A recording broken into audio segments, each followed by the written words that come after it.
Astaghfirullah. Bismillahirrahmanirrahim. Assalamualaikum warahmatullahi wabarakatuh.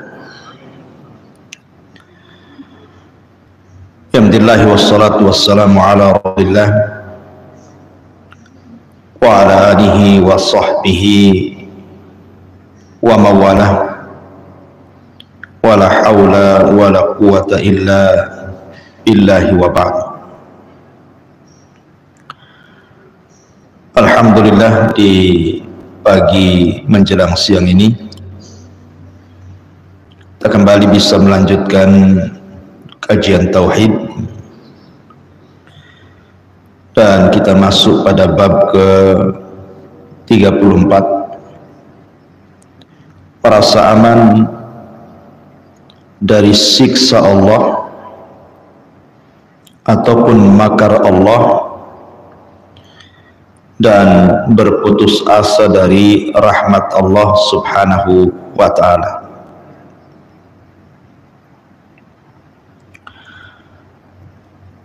Kemudian pengarang kitab ini mencantumkan beberapa dalil, di antaranya firman Allah subhanahu wa ta'ala surah Al-A'raf ayat 99, afa aminu makrallah fala ya'manu makrallah illal qawmal khasirin illal qawmul khasirun. Maka apakah mereka merasa aman dari azab Allah? Sesungguhnya tidak ada yang merasa aman dari azab Allah kecuali orang-orang yang rugi. Dan Allah subhanahu wa ta'ala mengatakan dalam surah Al-Hijr ayat 56, wa man yaqnut min rahmati rabbihi illa dhalun.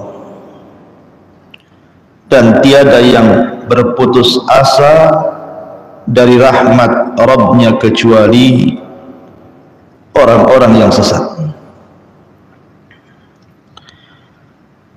Kemudian diriwayatkan juga dari Ibnu Abbas radhiyallahu anhuma, ketika ditanya tentang dosa-dosa besar, walaupun sebagian ulama menganggap sanadnya lemah,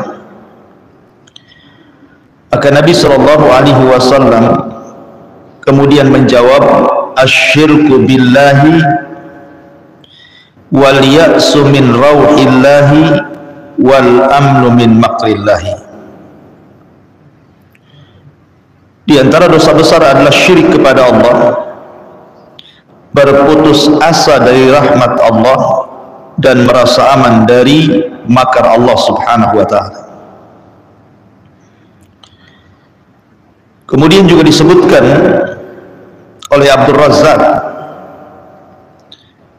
diriwayatkan dari sahabat Abdullah bin Mas'ud radhiyallahu anhu, dia berkata, akbarul kabair asyirku billah wal amnu min makrillah wal qunutu min rahmatillah wal ya'su min rauhillah. Dosa-dosa besar yang paling besar adalah menyekutukan Allah, merasa aman dari siksa Allah, berputus asa harapan dari rahmat Allah, dan berputus asa dari pertolongan Allah subhanahu wa ta'ala. Baik, pagi ini kita akan membahas dua perkara. Pertama, merasa aman dari makar Allah subhanahu wa ta'ala atau siksa Allah,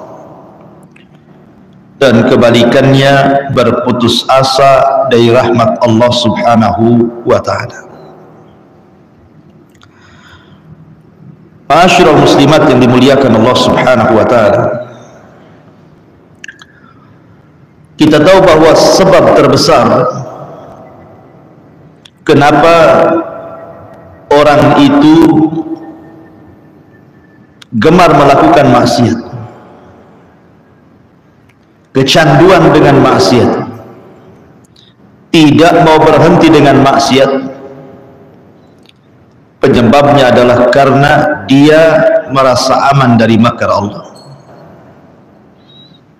atau dengan kata lain karena dalam hatinya tidak ada rasa takut kepada Allah Subhanahu wa ta'ala. Ini yang menyebabkan kenapa orang itu tidak mau berhenti dari maksiat.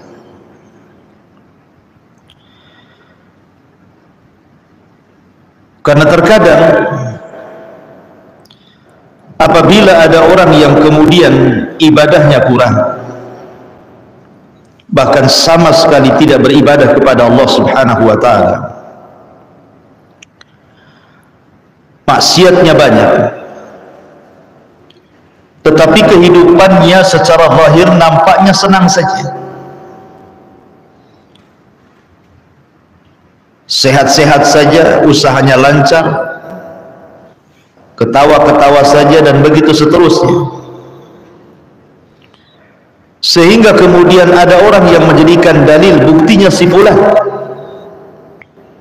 tidak salat, tidak baca Quran, tidak hadir di majlis ta'lim, tidak ada apa-apa, tidak ada musibah yang menimpanya.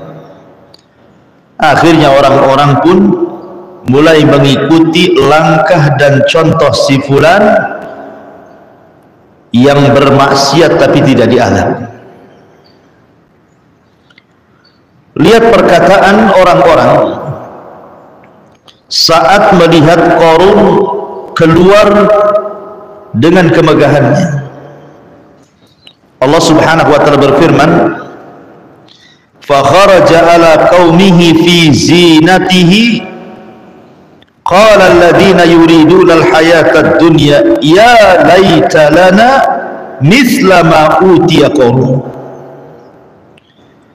Maka ketika Qarun keluar kepada kaumnya dengan kemegahan, orang-orang yang tidak orang-orang yang rakus menginginkan kehidupan dunia berkata, mudah-mudahan kita mempunyai harta kekayaan seperti apa yang diberikan Allah kepada Qarun.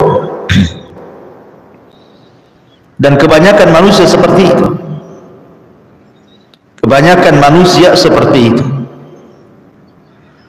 Mereka merasa aman dari makar Allah karena melihat orang lain juga tidak ditimpakan musibah. Padahal mereka tidak salat, mereka tidak ibadah, wah hidupnya tenang-tenang saja.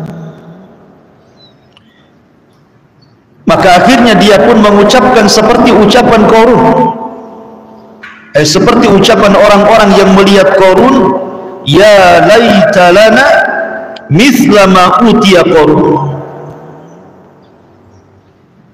Mudah-mudahan kita mempunyai harta kekayaan seperti apa yang diberikan kepada Qarun.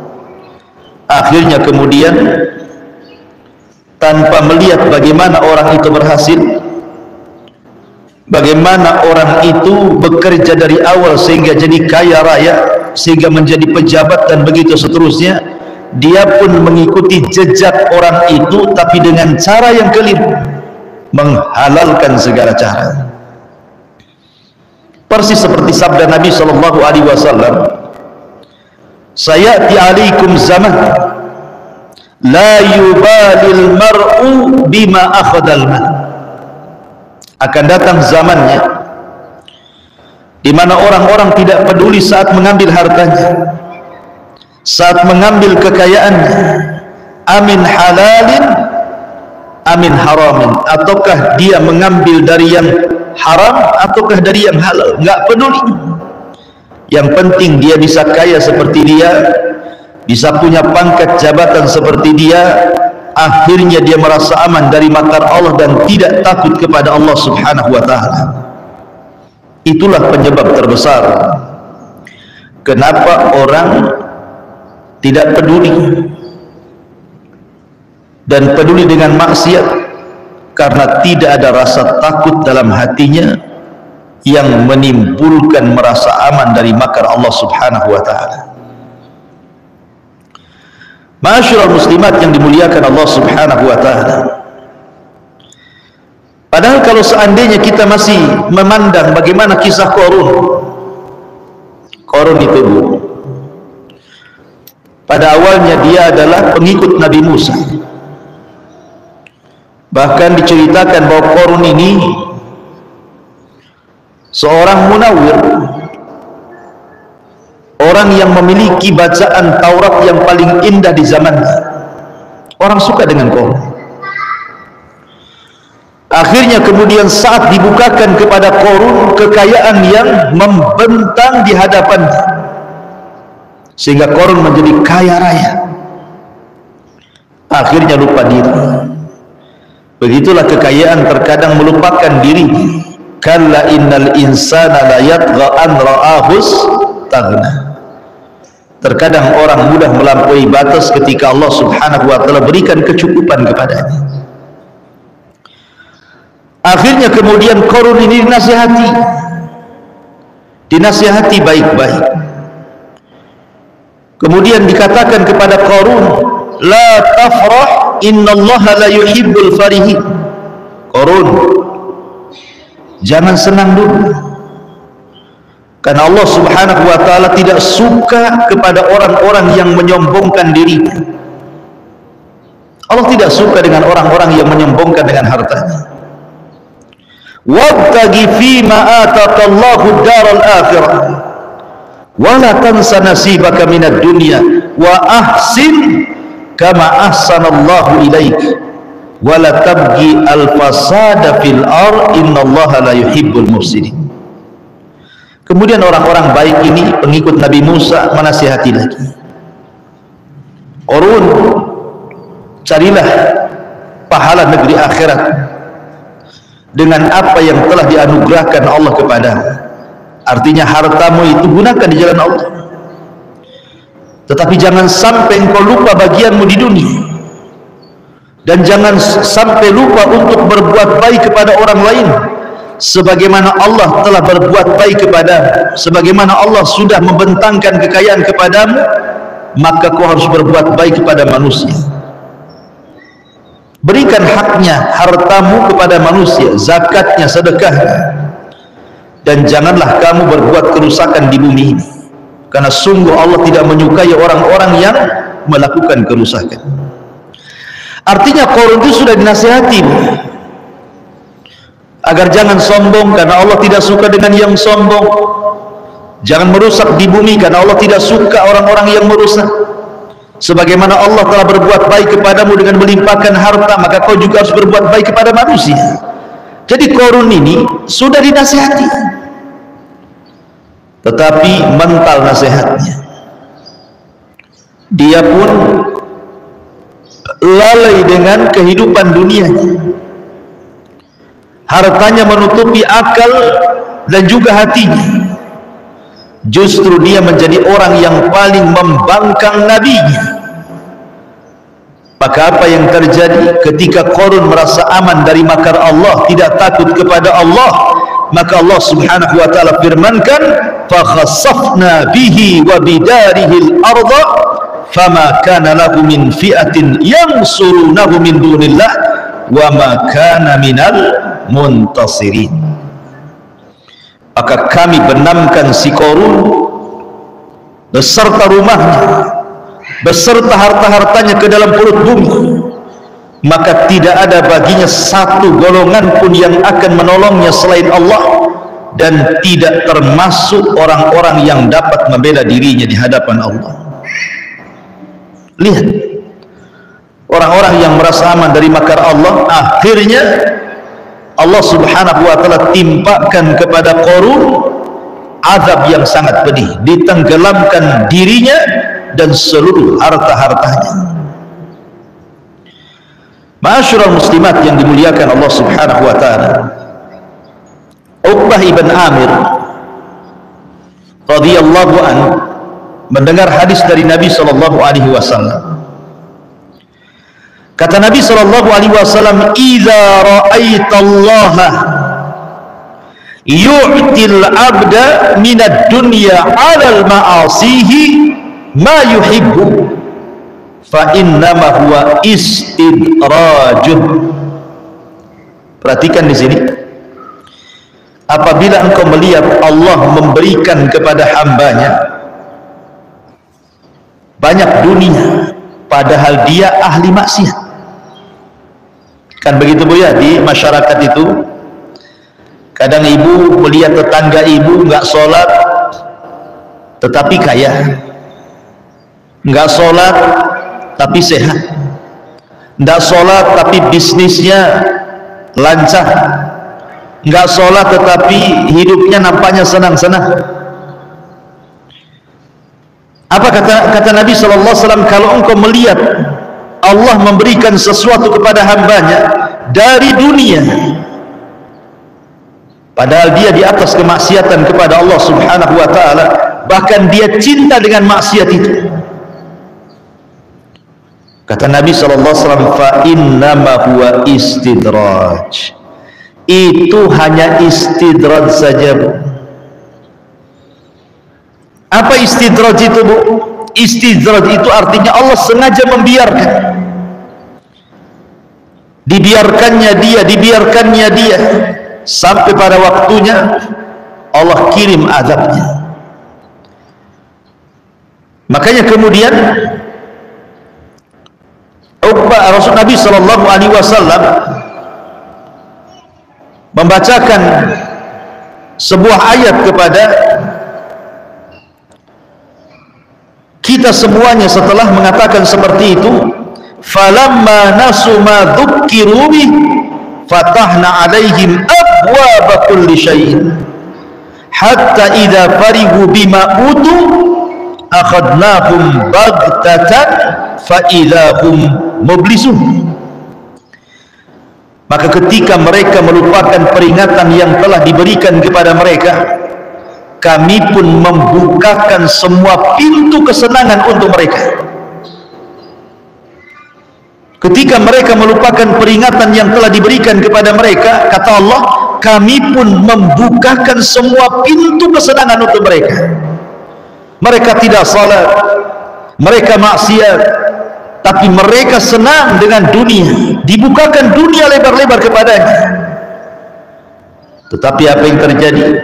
Sehingga ketika mereka bergembira dengan apa yang telah diberikan kepada mereka dari Allah, akhadnahum baghtatan fa idza hum mublisun, maka siksa mereka Allah atau kami siksa mereka secara tiba-tiba, maka ketika itu mereka terdiam berputus asa.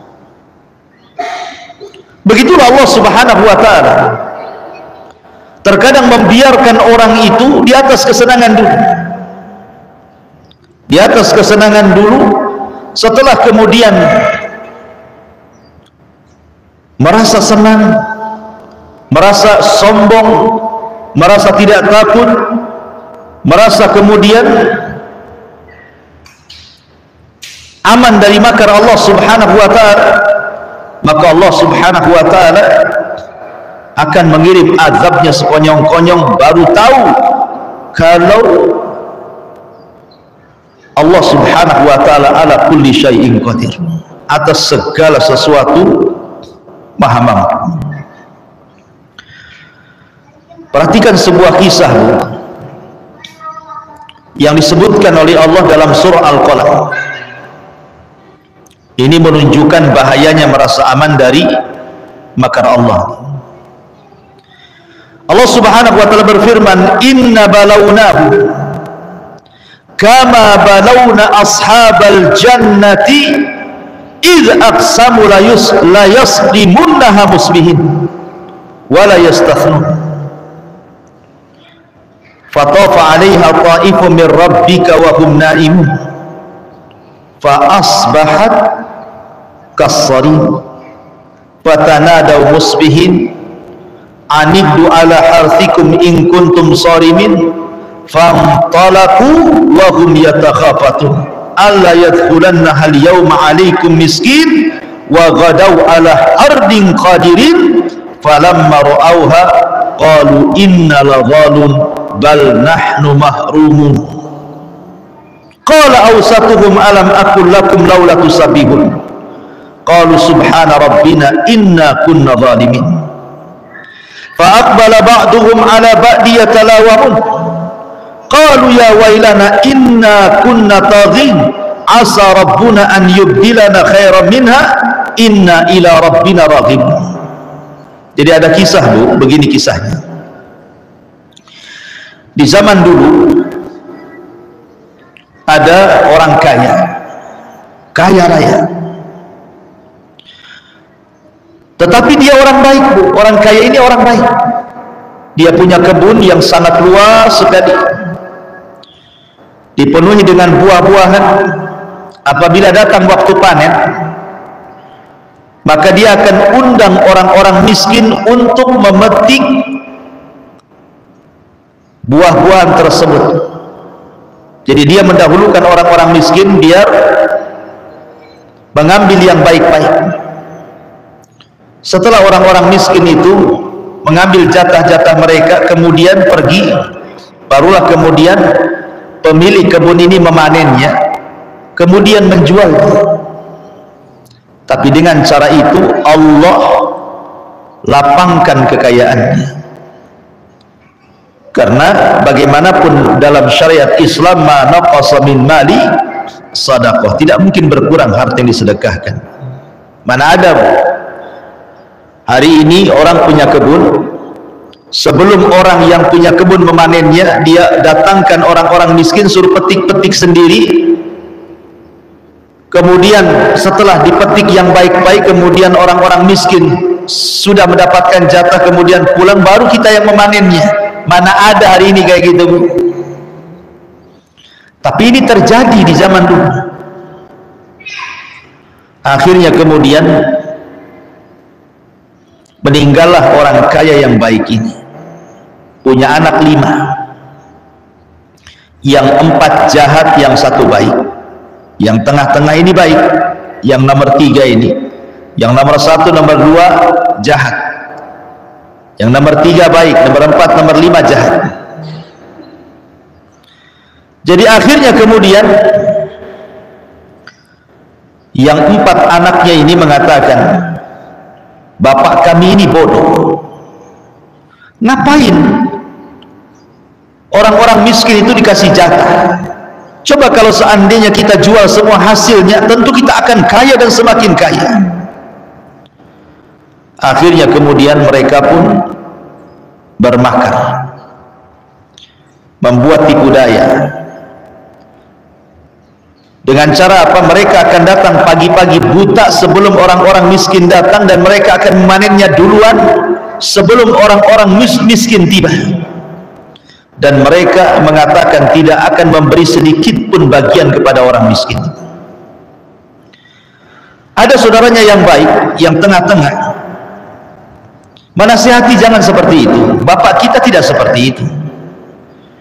Tetapi yang 4 bersaudaranya, mereka kompak untuk tidak lagi memberikan jatah kepada fuqara wal masakin, bakhil. Maka apa yang terjadi? Perhatikan ayatnya. Inna balawnahum kama balawna ashabal jannati idh aqsamu la yasrimunnaha musbihin. Sungguh kami telah menguji mereka sebagaimana kami telah menguji pemilik-pemilik kebun ketika mereka bersumpah pasti akan memetik hasilnya di pagi hari. Wala yastathnun, tetapi mereka tidak mengucapkan insyaallah. Dan mereka bersumpah untuk tidak memberikan jatah kepada fakir miskin. Fatafa 'alaiha ta'ifun min rabbika wa hum naimun. Lalu kebun itu ditimpa bencana yang datang dari Tuhanmu ketika mereka sedang tidur. Jadi besoknya mereka panen, malamnya Allah kirim halilintar dan petir sehingga membakar seluruh kebunnya, menghabiskan semua buah-buahannya, tidak tersisa, tidak ada yang bisa diambil dari kebun itu. Fa asbahat kassarim, maka jadilah kebun itu hitam seperti malam yang gelap gulita karena terbakar. Fatanadaw musbihin, lalu pagi harinya mereka ini kan nggak tahu Bu bahwa kebunnya sudah terbakar. Fatanadaw musbihin, lalu pada pagi harinya mereka saling memanggil, ayo cepat, ayo bangun, bawa peralatan kita ke kebun, kita akan panen sebelum orang miskin datang, katanya. Anikdu ala harthikum in kuntum sharimin, pergilah pagi-pagi ke kebun kalian jika kalian hendak memetik hasilnya, ayo cepat sebelum orang-orang miskin datang. Fantalaku, mereka pun berangkat. Wahum yatakhafatun, sambil berbisik-bisik. Apa bisikannya? Alla yadkhulannaha al-yawma 'alaikum miskin, pada hari ini jangan sampai ada orang miskin masuk ke kebun kita. Wa ghadaw ala hardin qadirin, dan berangkatlah mereka pada pagi hari dengan niat menghalang-halangi orang miskin, padahal mereka mampu untuk bersedekah kepada orang-orang miskin. Mereka kaya, mereka sanggup memberikan kepada orang miskin dan tidak mengurangi harta mereka, tapi karena bakhil, tidak punya rasa takut kepada Allah, tidak membalas nikmat dengan syukur, merasa aman dari makar Allah. Falamma ra'auha, ketika mereka melihat kebunnya yang sudah terbakar habis tidak tersisa, qalu, mereka mengatakan, inna ladhalun, sungguh kita benar-benar tersesat. Oh, ini bukan kebun kita, kita salah nih, ini kebun orang. Akhirnya kemudian dia cari lagi kebunnya, datang lagi ke situ. Dia cari lagi kebunnya, datang lagi ke situ. Memang itu kebunnya yang sudah terbakar. Akhirnya mereka mengatakan, bal nahnu mahrumun, bahkan kita tidak memperoleh apapun. Makanya orang yang tengah-tengah dari anak si bapak kaya yang baik ini mengatakan, qala awsatuhum, berkatalah seseorang yang paling bijak di antara mereka, alam aqul lakum laula tusabbihun, bukankah telah kukatakan kepada kalian, maka mengapa kalian tidak bertasbih, memuja Tuhan, bersyukur kepada Allah, memberikan jatah kepada fuqara wal masakin. Qalu subhana rabbina inna kunna zalimin, mereka mengucapkan, maha suci Tuhan kami, sungguh kami adalah orang-orang yang zalim. Maka fa'aqbala ba'duhum ala ba'di yatalawamun, lalu mereka sesama mereka saling menyalahkan. Qalu ya wailana inna kunna taghin, baru mereka sadar dan mereka katakan, celaka kita, sesungguhnya kita orang-orang yang melampaui batas. Asa rabbuna an yubdilana khairan minha inna ila rabbina raghibun, mudah-mudahan Tuhan memberikan ganti kepada kita dengan kebun yang lebih baik daripada yang ini, sungguh kita mengharap ampunan Tuhan kita. Kadzalikal adzab, seperti itulah azab dunia. Wala adzabul akhirati akbar, dan azab akhirat jauh lebih besar. Lau kanu ya'lamun, kalau mereka paham dan tahu hakikat azab akhirat. Beginilah nasib-nasib orang yang merasa aman dari makar Allah. Maka jangan pernah aman dari makar Allah. Azab dunia saja sudah pedih, apalagi azab akhirat. Makanya orang-orang yang merasa aman dari makar Allah, dari azab Allah, baik azab dunia ataupun akhirat ini, harusnya mereka itu melihat bagaimana Nabi SAW bersabda ketika Nabi SAW suatu hari tidak suka makan, tidak suka minum, murung, sehingga sahabat bertanya, ada apa engkau wahai Rasul? Rasanya ada sesuatu pada dirimu. Kata Nabi SAW, kaifa un'am wa qad iltaqama sahibu qarnin qarna, bagaimana saya bisa merasakan nikmat hidup, kata Rasul, kalau pemilik sangkakala Israfil sudah meletakkan moncongnya di mulutnya dan siap ditiupkan untuk kiamat besar, kehancuran alam semesta. Bagaimana mungkin orang bisa merasa aman dari makar Allah? Bahwa di sana ada kiamat, di sana ada azab kubur, di sana ada hari kebangkitan, di sana ada hari matahari didekatkan di atas kepala, di sana ada hari di mana keringat dicucurkan, di sana ada hari di mana timbangan-timbangan akan dibentangkan, catatan-catatan akan diterbangkan, kemudian jembatan akan dibentangkan di neraka jahanam. Kenapa kita tidak takut dengan makar Allah? Ma'asyiral muslimat yang dimuliakan Allah Subhanahu wa taala. Maka bahaya orang yang merasa aman dari makar Allah Subhanahu wa taala. Karena begini Bu, di dunia saja kita bisa melihatnya. Rata-rata musibah yang ditimpakan Allah, baik banjir, tsunami, gempa, angin puting beliung, dan macam-macam yang kita saksikan di negara kita atau di negara orang, itu rata-rata kalau musibah itu datang Bu, itu rata-rata di waktu ketika manusia sedang tidur, sedang lalai.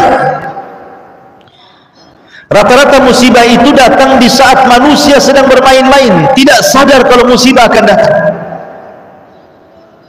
Kan begitu Bu, lihat kenapa banyak orang mati saat gempa? Karena orang itu tidak tahu akan ada gempa. Kenapa banyak orang mati saat tsunami? Karena orang itu tidak tahu saat tsunami bahwa tsunami akan datang, bahwa angin puting beliung akan datang, bahwa banjir akan datang. Kalau orang sudah tahu kan pasti menyelamatkan diri, bukan ada orang yang mati kan. Makanya Allah Subhanahu wa taala mengatakan, afa amina ahlul qura an ya'tiyahum ba'suna bayatan wa hum naimun, awa amina ahlul qura an ya'tiyahum ba'suna duha wa hum yal'abun.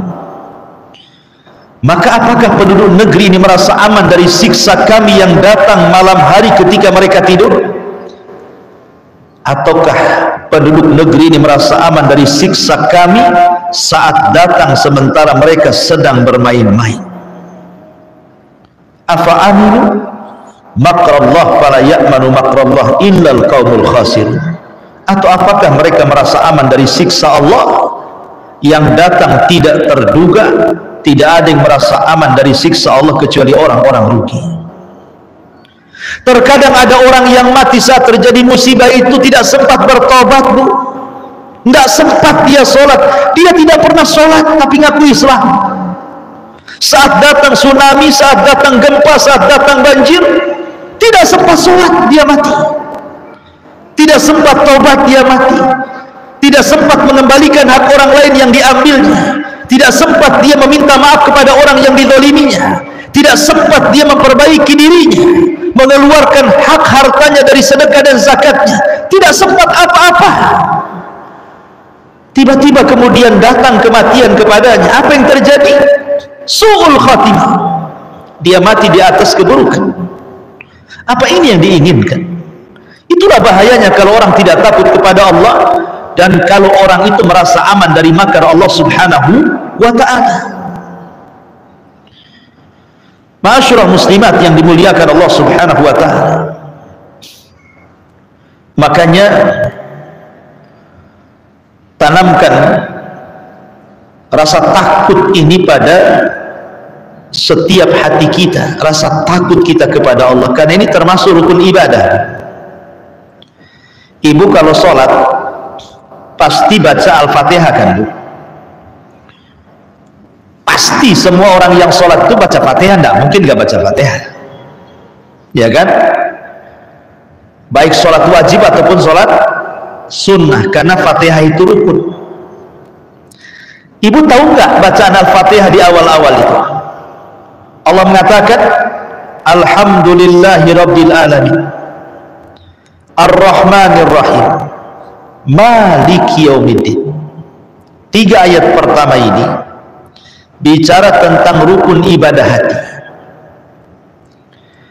Alhamdulillahi Rabbil Alamin melahirkan perasaan cinta kita kepada Allah, karena tidaklah Allah dipuji oleh kita kecuali karena kita cinta dengan Allah, makanya kita puji Allah. Karena orang yang membenci tidak mungkin memuji. lahirlah cinta. Ar-Rahmanir Rahim, Allah Maha Penyayang lagi Maha Pengasih. Dari Ar-Rahman dan Rahim lahirlah sifat rahmat. Dari sifat rahmat ini lahirlah roja, harapan. Karena Allah itu Rahim, ada harapan kita kepada Allah Azza wa Jalla, meminta apa yang ada di sisi Allah Subhanahu wa Ta'ala, karena Allah Rahim. Kemudian Maliki Yaumiddin, disinilah ada pelajaran takut. Kita harus takut kepada Allah. Kenapa? Karena Allah itu Maliki Yaumiddin, Dia adalah Raja di hari kebangkitan.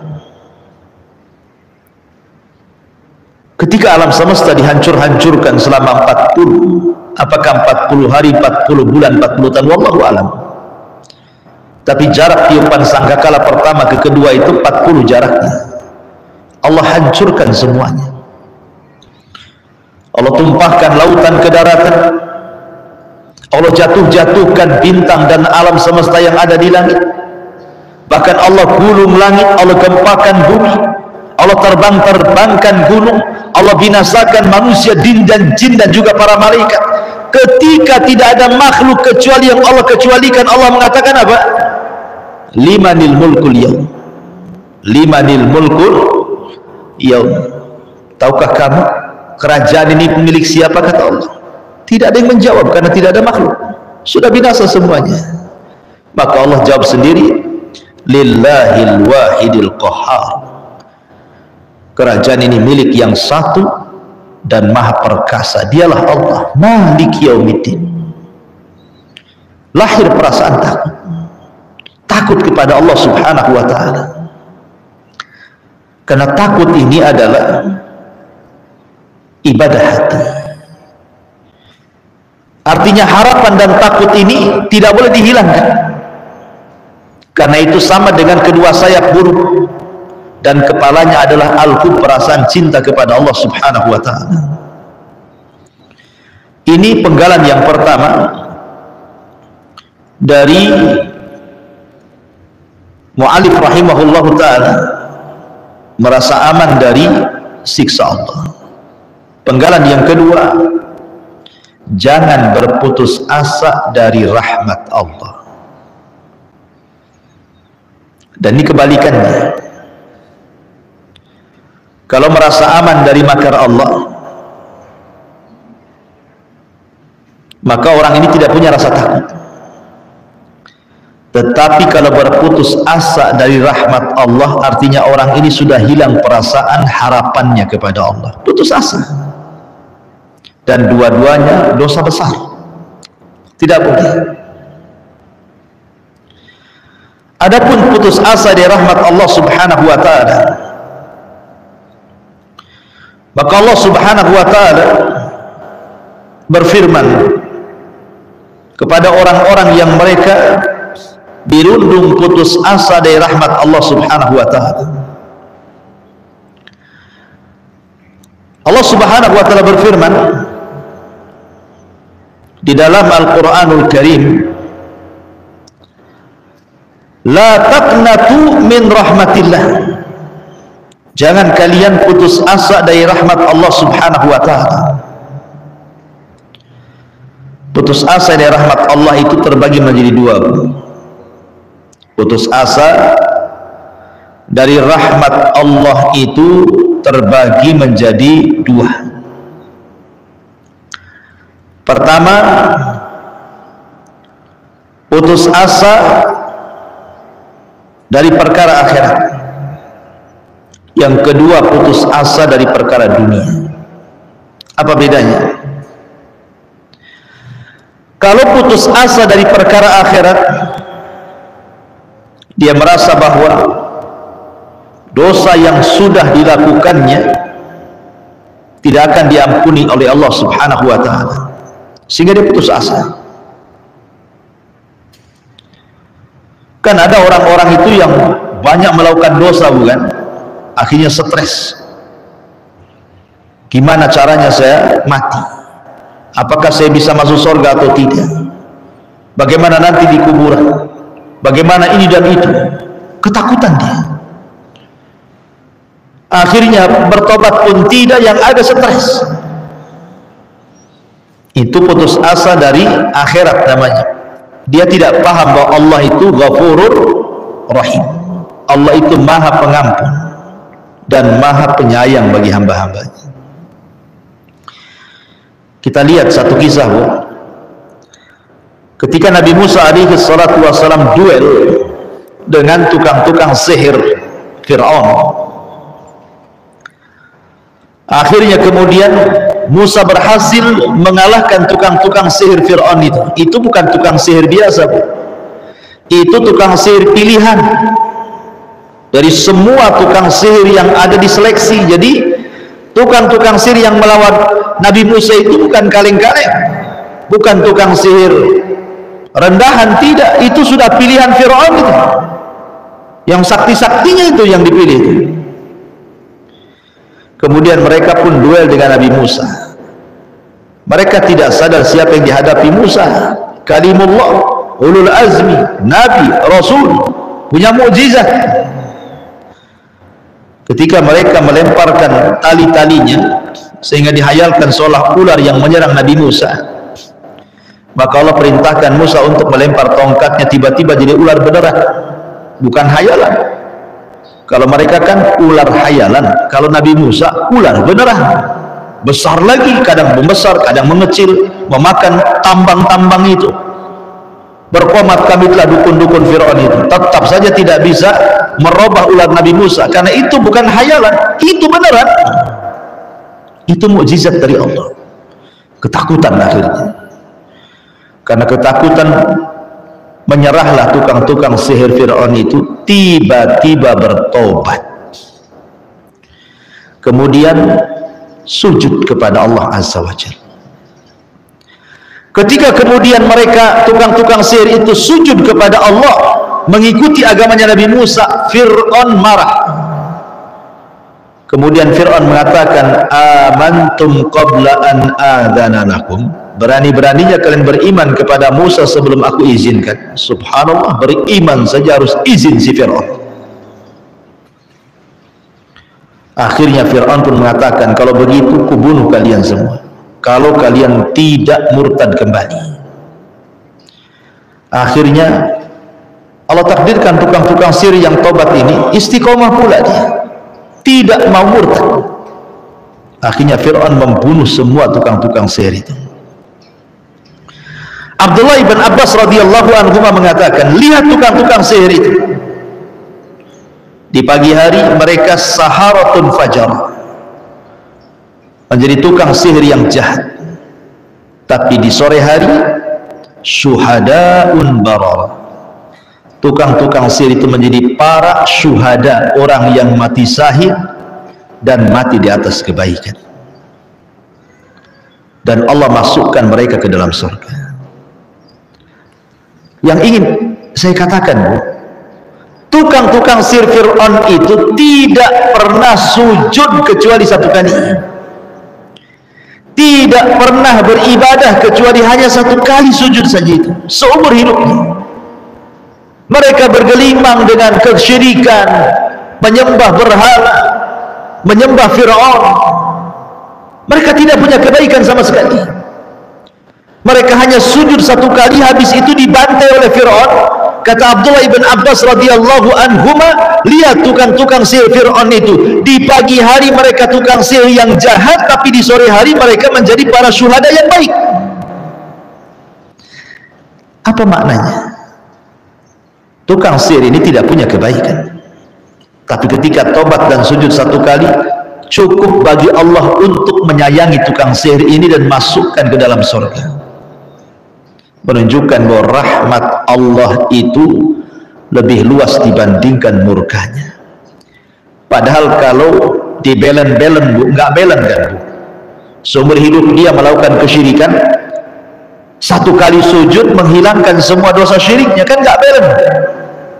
Tapi begitulah rahmat Allah mendahului kemurkaan Allah. Maka jangan pernah putus asa dari rahmat Allah. Jangan pernah putus asa dari rahmat Allah. Dahulu ada orang yang banyak melakukan dosa, banyak dosa yang dilakukannya, berapa dosa tidak terhitung yang sudah dia lakukan, sampai dia ketakutan saat hendak meninggal. Akhirnya dia kumpulkan anak-anaknya dan berwasiat, nah, kalau bapakmu mati, bakar bapakmu, kemudian nanti debunya, abunya itu sebar di semua lautan yang ada di bumi. Sebab kalau Allah mampu membangkitkan diriku, tentu Allah akan mengazab diriku dengan azab yang belum pernah ada azab sebelum dan sesudahnya, katanya. Dia berwasiat begitu kepada anaknya, saking ketakutannya kepada Allah Azza wa Jalla. Dia mengatakan, nak, bakar aku, debunya nanti sebarkan ya di semua lautan di bumi. La in qadirallah, kalau Allah takdirkan mampu membangkitkan diriku, la yu'adzibanni azaban la yu'adzibuhu ahadun minal alamin. Sebab kalau Allah mampu membangkitkan diriku, dia akan mengazab aku dengan azab yang belum pernah ada siapapun diazab di alam semesta ini. Akhirnya betul-betul mati, Bu. Wasiatnya pula kemudian dilakukan anak-anaknya, dibakar pula itu badannya. Habis itu abunya disebar di banyak lautan. Dia tidak tahu bahwa Allah itu ala kulli syai'in qadir. Allah itu mampu atas segala sesuatu, apalagi membangkitkan walaupun sudah jadi debu. Tiba-tiba Allah kumpulkan debu-debunya, kemudian dibangkitkan kembali, kemudian dihadapkan ke hadapan Allah. Kemudian Allah Subhanahu wa ta'ala berfirman kepada orang ini, ma fa'altah, apa yang membuat kamu melakukan seperti itu, wahai fulan? Apa yang membuat, apa alasan kamu sehingga engkau melakukan seperti itu, berwasiat kepada anak-anakmu untuk dibakar, disebar abunya? Kalau Allah sanggup membangkitkan diriku, aku akan diazab yang tidak pernah ada orang di alam semesta diazab sepertiku, katanya. Ma hamalaka ala'an fa'alta bikada. Apa yang membuat kamu untuk melakukan seperti itu, wahai fulan? Maka orang ini mengatakan, khaufuka ya Rabb, karena rasa takutku kepadamu. Akhirnya apa? Karena dia punya rasa takut kepada Allah, datanglah rahmat Allah kepadanya. Ketika Allah mengetahui alasannya, karena takut, Allah sudah tahu alasannya apa, tapi Allah ingin menguji, apa yang membuat kamu melakukan seperti ini? Dia mengatakan, khaufuka ya Rabb, karena takutku kepadamu. Ketika dia mengatakan, karena takutku kepadamu ya Rabb, sehingga aku berwasiat seperti ini, datang rahmat Allah di sini. Akhirnya Allah berikan rahmatnya dan dia pun dimasukkan ke dalam surga. Subhanallah, itulah kasih sayang Allah Subhanahu wa ta'ala. Jadi kita ini punya Rabb yang maha pengasih, maha penyayang. Lalu buat apa kita ini kemudian berputus asa dari perkara akhirat? Dahulu ada orang yang membunuh 99 jiwa, kemudian dia ingin bertobat. Salah tanya dia, tanya pula pendeta yang jahil. Ini kan di masa dulu, bukan di masa Islam. Kata pendeta yang jahil ini, oh, kamu tidak ada ampunan, kau sudah banyak bunuh orang, 99 nyawa kau bunuh, mana ada lagi ampunan? Ampunan sudah tertutup. Marah dia, Bu. Dibantainya pendeta itu genap 100. Tapi dia tidak putus asa. Dia cari lagi orang yang bisa ditanya. Berjumpa pula dengan orang alim, pendeta tapi alim yang satu ini. Yang tadi pendeta jahil, ini yang satu alim. Ditunjukkanlah sama pendeta alim ini, kalau kau ingin bertobat, di sono ada desa semuanya orang alim, orang soleh, belajar kau di sana. Mudah-mudahan Allah terima tobatmu. Senang dia. karena ingin betul-betul tobat. Berangkat dia. Ketika di tengah jalan, Allahu a'lam apa yang terjadi, tiba-tiba kemudian dia mati. Belum sampai ke desa yang dituju, datang malaikat azab mau mengambil ruhnya. Ketika ruh itu hendak diambil malaikat azab, datang pula malaikat rahmat hendak mengambil ruhnya. Rebutanlah antara malaikat azab dan malaikat rahmat tentang ruh anak yang mau tobat ini, yang sudah membunuh 100 jiwa ini. Kata malaikat azab, dia pantas masuk neraka, 100 jiwa sudah dia bunuh. Kata malaikat rahmat, oh tidak bisa, dia harus masuk surga karena sudah ada niat tobat. Rebutan. Akhirnya Allah subhanahu wa ta'ala putuskan dan mengutus malaikat hakim. Akhirnya mengatakan, sudah gini saja, ukurlah antara kematiannya dengan desa yang dituju, dengan kematiannya dengan orang yang ditanya, orang alim yang ditanya. Sebenarnya secara jarak kematian dia dengan orang yang alim yang ditanya itu lebih dekat. Artinya malaikat azab berhak dengan ruhnya. Tetapi karena rahmat Allah, dilipat bumi, didekatkan dengan desa yang dituju, maka malaikat rahmat mengambil ruhnya. Subhanallah. Harusnya dia diambil malaikat azab, tapi dilipat bumi oleh Allah. Menunjukkan apa? Kasih sayang Allah kepada kita. Sebesar apapun dosa yang dilakukan manusia, kalau dia betul-betul datang kepada Allah ingin bertobat, Allah ampuni. Dosa sebesar syirik sekalipun kalau kita bertobat, Allah ampuni.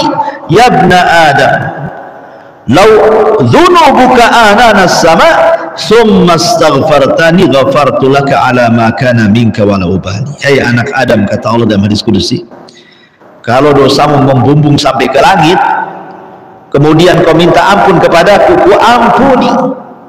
Jadi jangan putus asa dari rahmat Allah tentang perkara akhirat. Yang kedua, ada orang-orang yang putus asa itu dari urusan dunia. Contoh umpamanya kekurangan ekonomi. Kan banyak Bu, saya pernah melihat di YouTube berita gitu ya. Ada seorang ibu meracuni berapa, 2 atau 3 anaknya. Jadi anaknya suruh minum racun, mati semua, termasuk anak bayinya itu suruh minum racun. Habis itu dia sendiri minum racun, mati semua. Dia dan 3 anaknya, termasuk anak bayinya itu, diajak mati bareng-bareng. Kemudian dia nulis surat. Isi suratnya itu ditujukan kepada suaminya. Kemudian isi surat itu intinya adalah mereka sudah tidak sanggup lagi hidup karena harus menanggung 3 anaknya. Dia tidak sanggup hidup karena tidak sanggup menanggung anak-anaknya, mencari nafkah untuk cari makan anak-anaknya. Akhirnya putus asa mengakhiri hidupnya. Lihat, dan berita seperti ini bukan 1-2 kali berita, tapi selalu ada berita yang semakna dan semisal berita ini. Orang-orang yang bunuh diri karena putus asa, masalah ekonomi, masalah dunia. Dia tidak yakin bahwa Allah itu rahim.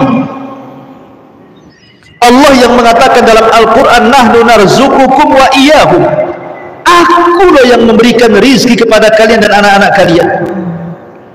Kita ini hanya berusaha saja melangkah cari, nanti Allah tunjukkan semua ada rizkinya. Wa ma min dabatin fil ardi illa 'ala Allah rizquha, tidak ada binatang yang melata kecuali ada rizkinya, dan Allah tidak mewafatkan seorang hamba kecuali Allah sempurnakan rizkinya. Dan malaikat pembawa rizki utusan Allah tidak mungkin salah alamat saat memberikan rizkinya. Putus asa, ya, putus asa dari rahmat Allah. Ma'asyiral muslimat yang dimuliakan Allah subhanahu wa ta'ala, maka jangan pernah putus asa dari rahmat Allah hanya karena kefakiran. Atau ada juga berita kan, orang sakit parah, ya kalau saya nggak salah itu kasusnya, lupa saya, tapi intinya orang ini sudah sakit bertahun-tahun, mungkin sudah merasa merepotkan anak-anaknya, merepotkan saudaranya, dan dia pun sudah menahun sakitnya, tidak sabar dengan sakitnya, akhirnya mengakhiri hidupnya. Dia tidak sabar dengan penyakitnya, akhirnya membunuh diri, dia mengakhiri hidupnya karena tidak sabar dengan penyakitnya, putus asa dari rahmat Allah Subhanahu wa ta'ala. Nah, ini juga ada tuh kejadian-kejadian seperti ini, orang-orang putus asa karena tidak tahan menahan penyakit. Padahal kalau dia tahu bahwa di balik penyakit itu ada sabar, dan di balik sabar itu ada sorga, dan di balik sabar itu menggugurkan dosa-dosanya, tentu dia akan berusaha untuk sabar, dan Allah akan berikan terbaik kepadanya. Tapi banyak orang yang putus asa dengan rahmat Allah sehingga dia tidak bersabar, akhirnya mengakhiri hidupnya. Ma'asyiral muslimat yang dimuliakan Allah Subhanahu wa ta'ala, ataupun dia tidak sabar dan putus asa ketika dia berdoa kepada Allah tapi kok tidak kunjung diijabah gitu ya, usahanya gulung tikar terus, kemudian buka usaha ini gulung tikar lagi, buka usaha itu gulung tikar lagi, akhirnya putus asa, jadilah dia penjahat. Kalau gitu saya maling saja dah, jadi copet aja lah, enak gitu. Yang halal aja susah dicari, apalagi yang haram katanya. Kan ada orang putus asa, ketika dia putus asa cari yang halal, lari ke yang haram. Makanya dahulu kan pernah saya ceritakan di zaman Ali radhiyallahu anhu itu, ada pengemis datang ke rumah Ali minta sesuatu. Kata Ali, tunggu, saya punya uang 4 dirham, dicari-cari lupa dia naruh. Akhirnya pengemisnya putus asa untuk menunggu, nyuri pula pelananya kudanya Ali, pulang dia. Ketika sudah ketemu uangnya, dicari-cari pengemis itu, manalah pengemis tadi itu, rupanya sudah pergi. Datang pembantunya Ali, pelana kudanya dicuri katanya. Kata Ali, ya sudahlah, ini ada uang 4 dinar 4 dirham, kau belilah pelana baru. Akhirnya pembantunya Ali ini pergi ke pasar cari pelana, dapat pula pelana, harganya sama juga 4.000 dirham.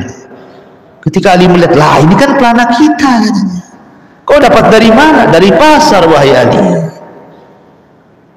Bagaimana sifat-sifat penjualnya? Begini-begini. Allahu Akbar, itu kan pengemis tadi katanya. Coba kalau dia mau bersabar, dia mendapatkan 4.000 ini dengan cara halal, tapi karena tidak sabar, putus asa, dia pun dapat dengan cara haram. Lihat, jadi ada orang-orang yang putus asa seperti ini kan. Bahkan ada yang putus asa itu sampai kafir, Bu, sampai berani dia menggantikan iman dengan kekafiran dong ya.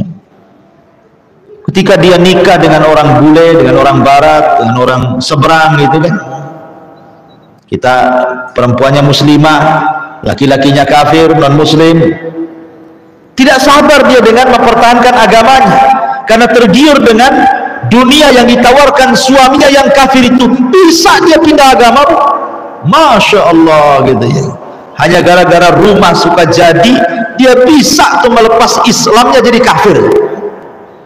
Dia tidak tahu bahwa istana di sorga itu tidak ada bandingannya. Jangankan istana, sisir sorga saja lebih baik dibandingkan dunia dan isinya. Bisa dia menukar agamanya karena putus asa, kufur nikmat jadinya. Maka jangan sampai kita ini putus asa dari rahmat Allah Subhanahu wa ta'ala. Lihat para nabi mengajarkan kepada kita untuk tidak putus asa dari rahmat Allah. Nabi Allah Zakaria sudah tua, istrinya sudah tua dan juga mandul, dia tetap saja berdoa kepada Allah ingin dapat anak. Akhirnya Allah karuniai Yahya ibn Zakaria. Ibrahim sudah tua, istrinya Sarah juga sudah tua, bahkan dikatakan mandul, tapi Ibrahim tidak berhenti berdoa, terus berdoa. Akhirnya kemudian datang 3 malaikat menghabarkan, fabasyaruhu bigulamin halim, maka mereka menghabarkan kepada Ibrahim akan lahirnya anak muda yang berakhlak, yang cerdas, Ishak ibn Ibrahim. Jadi para nabi mengajarkan kepada kita untuk tidak putus asa dari rahmat Allah Subhanahu wa taala. Karena dua perkara ini kata Nabi sallallahu alaihi wasallam, putus asa dari rahmat Allah, kemudian merasa aman dari makar Allah, dua-duanya adalah dosa besar. Sebagaimana perkataan Ibnu Mas'ud, akbarul kabair asyirku billah wal amnu min makrillah wal kunutu min rahmatillah wal ya'su min rauhillah. Dosa besar yang paling besar adalah menyekutukan Allah, merasa aman dari siksa Allah, berputus asa harapan dari rahmat Allah, berputus asa dari pertolongan Allah Subhanahu wa ta'ala. Wallahu a'lam bishawab. Ini yang bisa saya sampaikan. Taib, sebelum saya tutup, silakan kalau ada yang bertanya.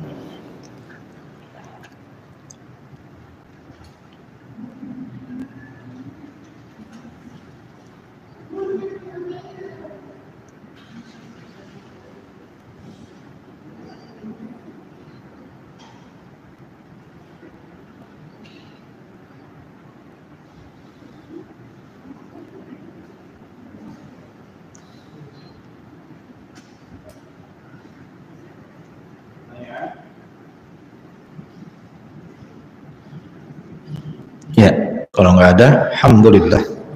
Subhanaka bihamdika, asyhadu an la ilaha illa anta astaghfiruka wa atubu ilaik. Allahu ta'ala. Assalamualaikum warahmatullahi wabarakatuh.